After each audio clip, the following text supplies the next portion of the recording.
English story for kids, Taro Reward. This story is based on NCERT syllabus.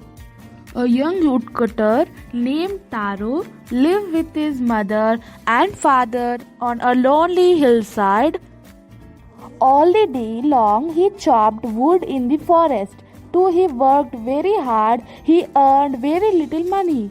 This made him sad, for he was a thoughtful son and wanted to give his old parents everything they needed.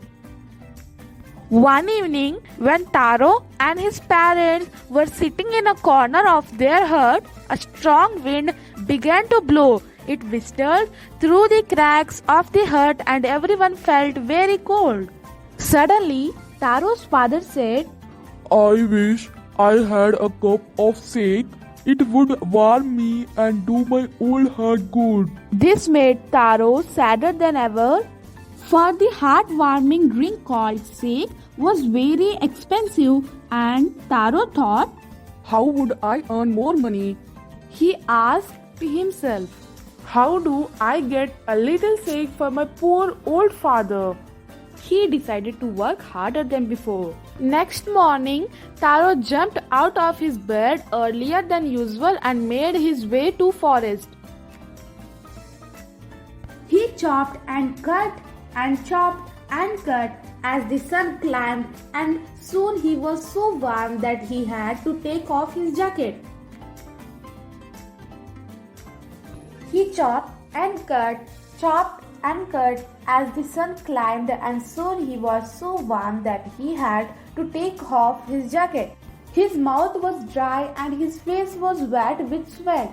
My poor old father. He thought, If only he was as warm as I. and with that he began to chop even faster, thinking of extra money and he must earn to buy the shake to warm the old man's bone.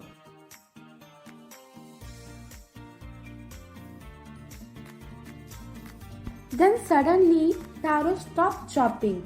What was that sound he heard? Could it possible be rushing of water? Taro could not remember ever seeing or hearing a rushing stream in that part of the forest. He was thirsty. The axe dropped out of his hands and he ran in the direction of the sound. Taro saw a beautiful little waterfall hidden behind a rock.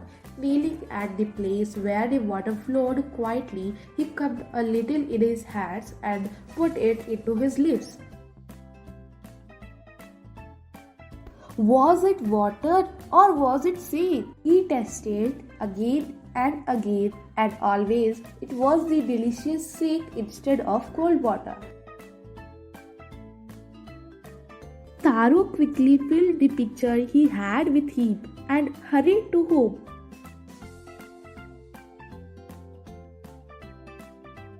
The old man was delighted with the shake. After only a swallow of liquid, he stopped shivering and did a little dance in the middle of the floor.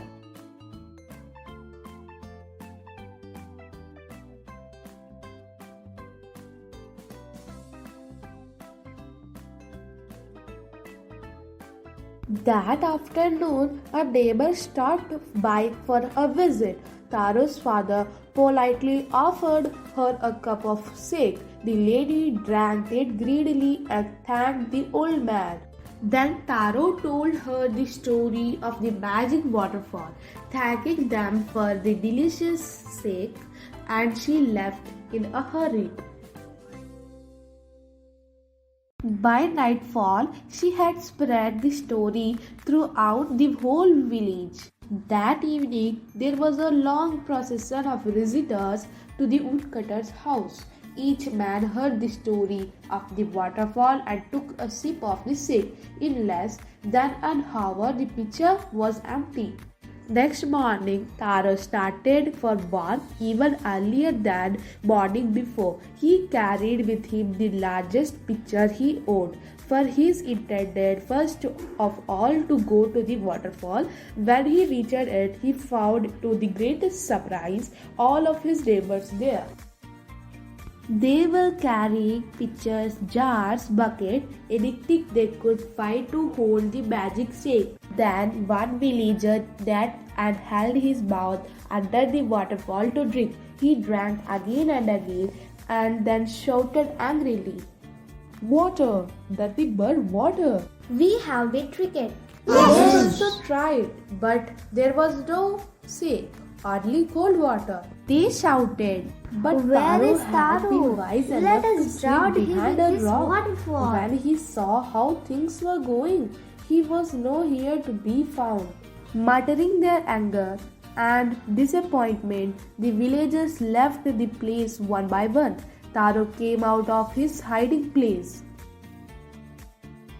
Was it true? Taro wondered. Was the snake a dream? Once more, he caught a little liquid in his hand and put it to his lips. It was the same fine snake. To the thoughtful son, the magic waterfall gave the delicious snake. To everyone else, it gave only cold water. The story of Taro and his magic waterfall reached the Emperor of Japan. He sent for the young woodcutter and rewarded him with 20 pieces of gold for having been so good and kind towards his parents. Then he named the most beautiful fountain in the city after Taro. This said the emperor was to encourage all the children to honor and obey their parents.